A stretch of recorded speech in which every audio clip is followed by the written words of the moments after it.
Lyrics writing यानी कि गीतकार फिल्मों का अहम हिस्सा होते हैं और आप में से बहुत सारे लोगों के कॉल्स आते हैं हमारी जॉइंट फिल्म सपोर्ट टीम को कि हमने बहुत सारे गीत लिखे हुए हैं, बहुत सारे गाने लिखे हुए हैं, हम इनको प्रोड्यूसर डायरेक्टर तक पहुंचाना चाहते हैं। देखिए, अगर आप प्रोड्यूसर डायरेक्टर के पास पहुंचाना चाहते हैं, पहली बात मैं ये क्लियर कर दूं, आपको मिलना है म्यूजिक डायरेक्टर से।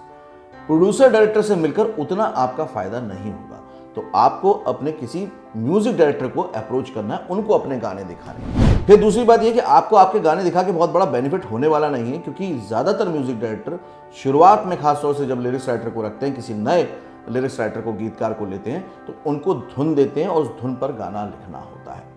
तो आपको इसकी तैयारी रखनी चाहिए। अगर आप प्रोफेशनल वे में लिरिक्स राइटिंग सीखना चाहते हैं, गीत लिखना चाहते हैं बॉलीवुड के, तो मैं तो रिकमेंड करूंगा, आप सबके लिए बहुत अच्छा मौका है कि 3 दिन की जो नवाब आरजू सर की ऑनलाइन लिरिक्स राइटिंग क्लास होती है, आप उसको अटेंड कर लीजिए, ताकि आपको पता चल जाए बॉलीवुड के गाने कैसे लिखे जाते हैं। बाजीगर मैं बाजीगर,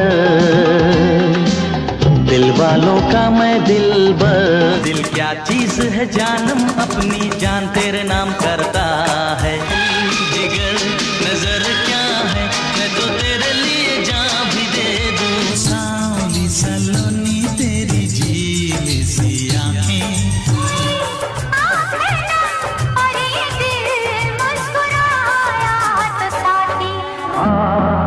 गले लग जा। नमस्कार, आदाब, सत श्री अकाल। मैं नवाब आरजू, लेखक और गीतकार, आपके सामने हाजिर हूँ। मैं बरसों से मुंबई फिल्म इंडस्ट्री में अपनी कलम के ज़रिए, अपने गीतों के ज़रिए, अपने मुकालमों के ज़रिए आपकी खिदमत करता रहा हूँ। गीतकारी एक फ़न है, एक आर्ट है, और गीत लिखना वो आर्ट है जिसके लिए आपको एक उस्ताद की ज़रूरत पड़ती है। जैसे आप गिटार बजाना चाहें, आप सितार बजाना चाहें, तो आप बिना किसी उस्ताद के सीख नहीं सकते। उसी तरह गीतों के लेखन के लिए भी एक रहनुमाई, एक मार्गदर्शक का होना बहुत ज़रूरी है। अगर आप बॉलीवुड में आना चाहते हैं, आप गीतकार बनना चाहते हैं, और अगर आप मुझसे कुछ मशवरा या मुझसे किसी भी तरह की सलाह लेना चाहते हैं, आप मुझे मिलिए, और जो ज्ञान मुझे अपने बड़ों से मिला है, अपने गुरु से मिला है, वो ज्ञान मैं आप तक ट्रांसफ़र करने के लिए हाजिर हूँ। अगर कोई भी गाइडेंस चाहिए तो सपोर्ट टीम को दिए हुए नंबर पर कॉल कर लें। आपको जो डेली प्रैक्टिस करनी है बॉलीवुड के हिसाब से, जो मैं समझ पाया हूँ एज ए फिल्म मेकर, और कुछ जगहों पे गाने मैंने भी लिखे हैं जो कि रिलीज़ हुए हैं जी से और बाकी प्लेटफॉर्मों से, तो मैं जो समझ पाया हूँ वो ये है, आपको जो सबसे पहले बात ध्यान रखनी है एज ए लिरिक्स राइटर, वो ये कि आपको किसी से भी इन्फ्लुएंस होने की ज़रूरत नहीं है। मैक्सिमम ज़रूरत से ज़्यादा जो प्रॉब्लम आती है सबसे ज़्यादा नए लिरिक्स राइटर के साथ, गीतकारों के साथ, वो ये होती है कि कोई गाना हिट हुआ, उनको लगता है मैं भी ऐसा लिखूँ, कोई दूसरा गाना हिट हुआ, उनको लगता है मैं भी ऐसा लिखूँ। बिल्कुल नहीं। आप हैं, आपकी जगह यूनिक हैं, आपके शब्दों का चयन यूनिक है। अगर आप दूसरों की तरह करेंगे तो आप उनकी कार्बन कॉपी बन के रह जाएंगे, फिर आपकी मौलिकता नहीं रह जाएगी, आपकी ओरिजिनलिटी नहीं रह जाएगी। इसलिए गीतकार के लिए बहुत ज़रूरी है कि क्रिएटिवली वो बाहर से इन्फ्लुएंस होने के बजाय अपने अंदर झांके, आराम से बैठे और चीज़ों को बस होने दे। जब आप ये होने देते हैं ना, तो आपका जो बेस्ट है वो गीत के रूप में निकल कर आता है। तो इस चीज़ को प्रैक्टिस कीजिए। आप सुनने को सबको सुनिए, उसमें प्रॉब्लम नहीं है, लेकिन इन्फ्लुएंस होकर वैसा जुगाड़ करके लिखने की कोशिश आपको बिल्कुल भी नहीं करनी है। दूसरा पॉइंट जो आपको याद रखना है, मैंने बड़े बड़े गीतकारों से ये पॉइंट सुना है और खुद भी अपना के देखा है, तो वाकई इसका बेनिफिट मिलता है। जब आप गीत लिखने बैठे ना, तो गीत को किसी तरह भी कंप्लीट करने की कोशिश मत कीजिए। क्या जैसे हम कोशिश करने लग जाते हैं तो माइंड उतना कूल नहीं रहता, माइंड उतना नॉर्मल नहीं होता, तो और ज़्यादा या तो गलत सोचता है या फिर आपको वो मेंटल ब्लॉक दे देता है, मतलब कुछ भी समझ में नहीं आता, आपको चिड़चिड़ाहट होनी शुरू हो जाएगी। बहुत सारे लोगों ने फील भी किया होगा। गीतकार के लिए बहुत ज़रूरी है शुरुआती दिनों में कि आप सरेंडर कर दें। आपके दिमाग में 1-2 लाइन आई, आ गई, आपने गुनगुनाई, लिख के रख ली, अब उसको चलने दीजिए। फोर्सफुली एफर्ट करके उसको कंप्लीट करके ख़त्म करने की कोशिश मत कीजिए, क्योंकि ये पूरी तरह से अंदर से बाहर की ओर है। मतलब ये कि जो आपको फील होगा उस लय में, उन शब्दों के साथ, वो उसके साथ कनेक्टिंग होगा, तो वो उसके साथ अच्छा भी लगेगा।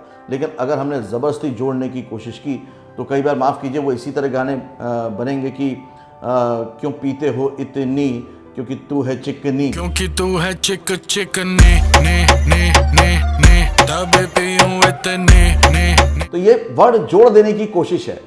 ये गाना हिट हो सकता है, इससे मुझे कोई एतराज़ नहीं है, लेकिन ये कहीं ना कहीं जुगाड़बाजी वाला गाना है। इस तरह की चीज़ों से आप बच के रहें, क्योंकि बहुत बार ऐसा हो रहा है, मैं देख रहा हूँ जो सोशल मीडिया पे एक गाना इस तरह का हिट हो रहा है तो बाकी लोग भी वैसा ही गाना लिखने की कोशिश कर रहे हैं। तो आप इस तरह का काम मत कीजिए, आप अपना ओरिजिनल दीजिए और उसके लिए आपको सरेंडर करना बहुत ज़रूरी है। तीसरा पॉइंट जो आपको याद रखना है वो ये है कि लिरिक्स जो हैं वो सही या गलत दो जगहों पे होते हैं। मतलब कई जगह पे लिरिक्स गलत हो जाते हैं तो पूरा का पूरा अर्थ बदल जाता है। ऐसे बहुत सारे गाने हैं, जैसे इसमें तेरा घाटा मेरा कुछ नहीं जाता, ज़्यादा प्यार हो जाता तो मैं सह नहीं पाता, ज्यादा प्यार हो जाता तो मैं सह नहीं पाता। तो ये लिरिक्स कहीं ना कहीं पूरी तरह से लॉजिकल गलत है कि ज़्यादा प्यार हो जाता तो मैं सह नहीं पाता। मतलब क्या?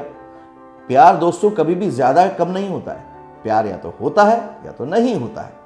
तो यहाँ पे ये कहीं ना कहीं वही बात आ गई कि हमने कुछ भी गलत लिख दिया, वो वर्ड फिट तो हो गया लेकिन उसके मायने गलत हैं। क्योंकि ज़्यादा प्यार हो जाता तो मैं सह नहीं पाता, इसका मतलब साफ है कि जो एक्ट कर रहा है उस पर एक्टर, उसने ज़्यादा प्यार किया नहीं, मतलब कंप्लीट प्यार किया नहीं। तो उसको अगर छोड़ दिया गया, डंप कर दिया गया, ब्रेकअप कर लिया गया तो गलत बात क्या है? क्योंकि प्यार और विश्वास ऐसी चीज़ है जो या तो 100% होता है या तो नहीं होता है। मैं आपसे अगर कहूँ कि मैं आपसे 99% प्यार करता हूँ, इट मीन्स मैं कह रहा हूँ कि मैं आपसे प्यार नहीं करता हूँ। अगर मैं कहूँ मैं आपके ऊपर 99% भरोसा करता हूँ तो मैं साफ तौर पे कह रहा हूँ कि मैं आप पे भरोसा नहीं करता।